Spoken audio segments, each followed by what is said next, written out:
and welcome to this edition of Critter Chat.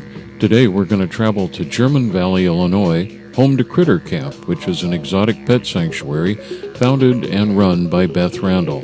Beth, it's great to have you on today's show. Tell us about Critter Camp, how it got started, and where you're at today. Well, thank you very much for having me. I really appreciate the opportunity to talk about Critter Camp. Critter Camp is an exotic pet sanctuary, and we care for over 300 animals of 30 different species.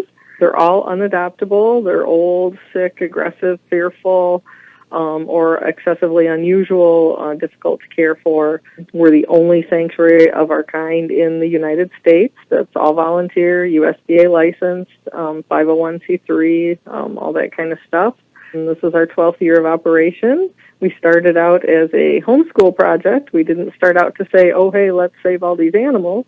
I was homeschooling my kids, and they wanted to get something new and interesting as a pet, and we all loved animals, so I said, sure. It was just me and the kids, and so they decided on ferrets and did their big project and presentation, and I agreed, and we took in a couple ferrets, and people started bringing us animals that they didn't want anymore, and so we started taking care of them, and it was pretty fun, and we found some homes for some, and then people started bringing us ones that were old or sick or had bitten someone, and no one wanted, and got to the point where we had about 30 of those, and decided that we had to say no, and couldn't find anywhere else for them to go, and we reevaluated and decided, hey, let's just go ahead and become a real rescue and see what happens. And we did. We did all the paperwork and got licensed and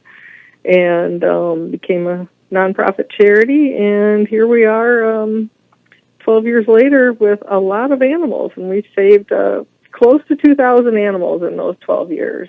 We don't do cats or dogs. We don't do wildlife. We don't do farm animals. They're all small, unadoptable pets. Everything has to have been born in captivity, kept as a pet, and considered unadoptable. Most of the animals now come from shelters where were going to be euthanized. Well, Beth, as we speak, you have many varieties of animals, including turtles, foxes, even macaws.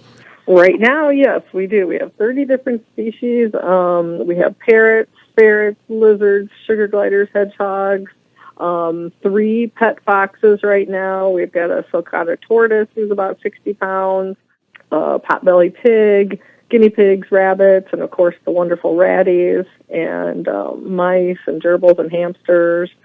I'm sure I'm leaving somebody out, but that's all the pets you can think of that are pets other than cats and dogs. I do personally have my own 3 rescue dogs and 16 cats. So. Well, Beth, tell us about the ratties that call Critter Camp home as well. Well, we love the rats. Rats are one of the few animals that we care for that we do recommend as pets to the public because they are so fantastic, so smart and wonderful.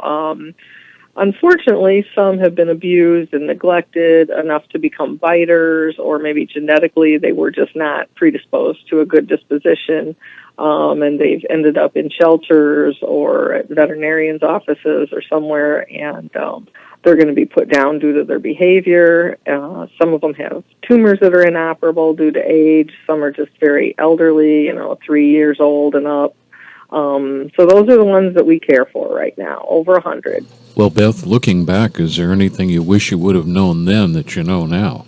How much work all of this is and how completely all-consuming it is, and how long it takes for a rescue to be self-supporting. This is actually the first year that I have not had to personally put in my own funds. I have put in some, but I didn't have to. Every year up until now, I had to find money, borrow it, beg for it, whatever, from my own family to feed the animals. So it's not something, and we're all volunteers, so nobody gets paid, but it's not something you're going to make money at. Well, anyone who's been involved with animal rescue realizes it's all time consuming. Who are the people behind the scenes that make Critter Camp possible? It's basically myself and 2 of my kids that live at home still that are both grown. And the 3 of us are all volunteer. Nobody gets paid. But we basically do everything. We have a handful of volunteers that come on occasion to do larger cleaning projects, like when we do some power washing and when we scrub down the barn and things like that. So, but mostly it's the three of us. Well, Beth, anyone who's been involved in animal care and rescue knows that it takes a lot of money and goods to keep going. How can people listening to this interview help the most and benefit the little animals? Well, we always need funds. One of the things about the animals we care for, our small companion animals, is that most animal funding sources specifically exclude exotic pets, and many more are specifically only adoptable animals, and all the rest are just cat and dog. And so we have very, very few funding options. So individual donations is where we get most of our funding, and our website is crittercamp.org, and there's a donate page on there. PayPal, check, whatever. There's a wish list with supplies that we always need. We also have an Amazon wish list, so people can go right on Amazon to our wish list, which is linked on our donate page, and they can pick out whatever supplies they want to send us. So if they want to send us a new wheel for the rats, treats for the foxes, or whatever, they can pick what they want to help us with, and we can always use everything. Well, Beth, along with the foxes and the like, I expected maybe to see possums and even perhaps raccoons. Are they occasional residents of Critter Camp? We currently do not. We don't accept any native wildlife. It's a different license in Illinois.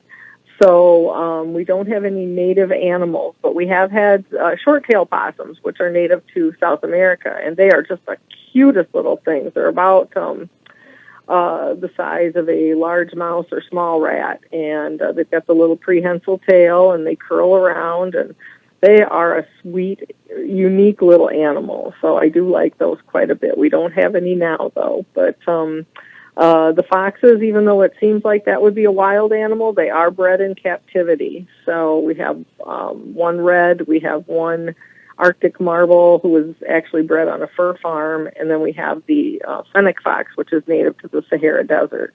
And again, those are all bred at breeders that people buy as pets and don't know what they're getting into. Well, Beth, tell us about the more unusual creatures that have come your way unexpectedly. There was a hedgehog found in a dumpster. We named him Brave Hog.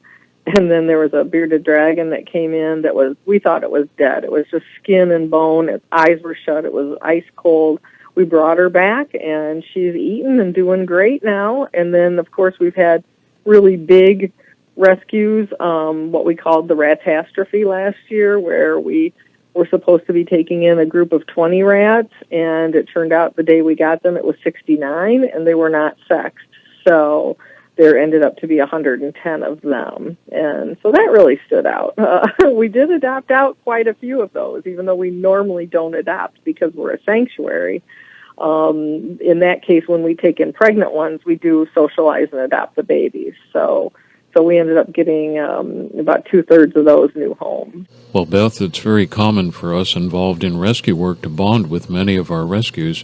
Have any of your rescues become your personal pets that are enjoying a loving forever home?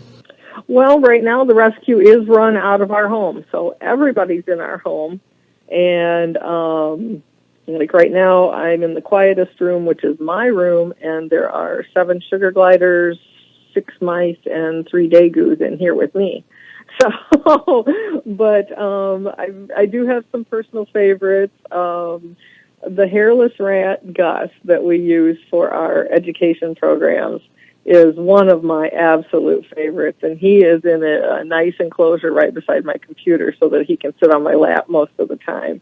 And I've just got a special thing for hairless rats, and Gus is just extremely friendly and wonderful. So he's one of my buddies. And the foxes. I really have a thing for foxes. I never thought I would, but because they're so difficult and ornery, but especially the fennec. That's my favorite. Well, Beth, unfortunately, we're out of time, but it's been great visiting Critter Camp. Be sure to leave everyone a good contact point so they can visit and become part of your great work. Sure, absolutely. Crittercamp.org, real easy. That'll take you right to our website, and we're on Facebook. It's just facebook.com/CritterCamp, And we post adorable pictures of everybody all the time. We've got a tremendously active Facebook page. There's a donate tab on the Facebook page, too. So you can donate either way, follow us. We've got a free email newsletter, all kinds of ways to see what we're up to. My guest on this edition of Critter Chat has been Beth Randall, the founder and director of Critter Camp located in German Valley, Illinois. I'm your host, Raleigh Adams.